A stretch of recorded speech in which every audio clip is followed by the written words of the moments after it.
नमस्कार सुगरण फॅमिली. आज आपण बनवणार आहोत हेल्दी, टेस्टी आणि सोपी अशी पालक पनीर पुलावची रेसिपी. हा पुलाव लंच, डिनर, टिफिनसाठी एकदम परफेक्ट आहे. इन्ग्रेडियंट लिस्ट मी पुढे दिलेली आहे, स्क्रीनशॉट काढून घ्या.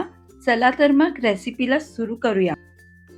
सर्वात आधी आपण इथे पालक ब्लांच करून घेणार आहोत. त्यासाठी मी इथे 4 ते 5 ग्लास पाणी टोपामध्ये उकळायला ठेवलं आहे. त्यात मी 1 टेबलस्पून साखर घालून घेते. साखर घातल्याने काय होतंय की पालकाचा रंग बदलणार नाही आहे, हिरवागारच राहणार आहे. तर इथे मी 2 जुडी पालक घेतलेला आहे, स्वच्छ धुवून घेतलाय. आता त्याला पण 2-3 मिनिट ब्लांच करून घ्यायचं आहे. पालकला उकळत्या पाण्यातच घालायचं आहे.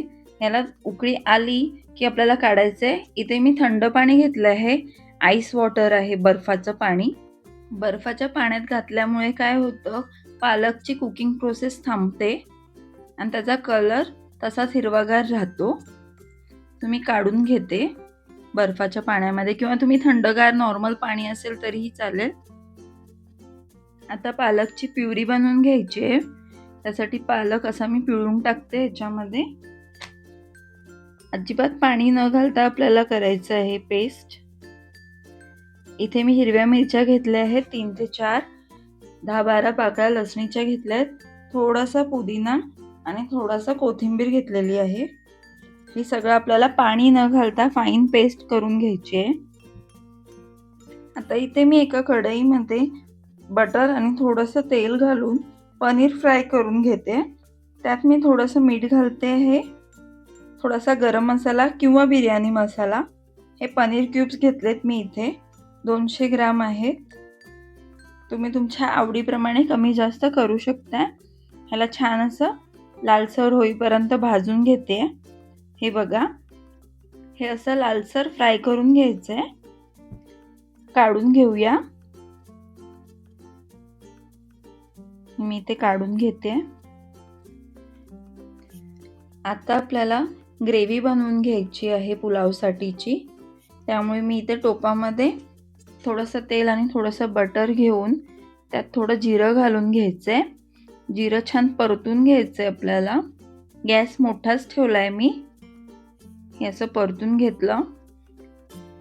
आता मी मिरच्या घालते. मिरच्या तुम्ही आवडीप्रमाणे कमी जास्त करू शकता. बारीक कांदा घातलाय मी, एक बारीक चिरलेला मोठा. त्याला छान परतून घ्यायचं आहे, पण लाल नाही करायचं आपल्याला. कांदा फक्त मऊ होईपर्यंतच परतायचं आहे. आता इथे मी मगाशी आपण प्युरी केली होती ती याच्यात टाकून घेते. पालकची प्युरी चांगली अशी परतून घ्यायचं आहे. याचा कच्चेपणा जायला हवा, कारण आपण प्युरी करताना लसूण, हिरवी मिरची, पुदिना, कोथिंबीर जे घातलं होतं ते कच्चं होतं. त्यामुळे ह्याला छान असं परतून घ्यायचं आपल्याला, त्याचा वास निघे जाऊपर्यंत. हे बघा, याचा कलर अगदी हिरवागार आहे, बघू शकताय. अजिबात चेंज झालेला नाही आहे कलर, कारण आपण ब्लांच करताना साखर घातली होती, त्यामुळे हे छान परतलेलं आहे.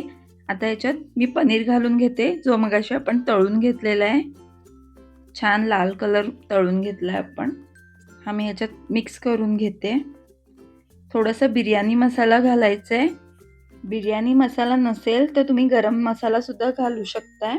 थोडंसं मीठ घालते. मगाशी आपण मीठ घातलेलं थोडंसं कांद्याला. पनीरला पण थोडंसं कोटिंगसाठी आपण फ्राय करताना थोडंसं मीठ घातलं होतं, आणि पालकला त्याचं मीठ असतं, त्यामुळे बेतानी घाला.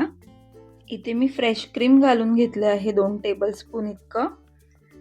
शाई असेल घरची ताजी ताजी तरी चालेल. हा मी 2 वाटी भात घेतला होता, सोना मसुरी तांदूळ यूज केला आहे मी. भात बनवून घ्यायचा आपल्याला, बिर्याणी राईस असेल तरीही चालेल. छान असं ह्याला मिक्स करून घेऊया. आहा, काय सुगंध सुटला आहे, भारी भारी. मिक्स करून झाला आहे. वा, काय कलर पण छान दिसतोय ना. 2 मिनिट वाफ काढून घेऊया बारीक गॅस करून. 2 मिनिटं झालेत, बघून घेऊया. आहा, वाव, किती छान दिसतोय. यम. सर्व करून घेते. तोंडाला पाणी सुटलं ना तुमच्या पण. मग नक्की ट्राय करा ही रेसिपी आणि मला कमेंटमध्ये सांगायला विसरू नका कशी झाली रेसिपी तुमची. माझी रेसिपी आवडत असेल तर चॅनलला लाईक, शेअर, सबस्क्राईब करायला विसरू नका. पुन्हा भेटू अशाच नवनवीन रेसिपीसह. हेल्दी खा, हेल्दी रहा.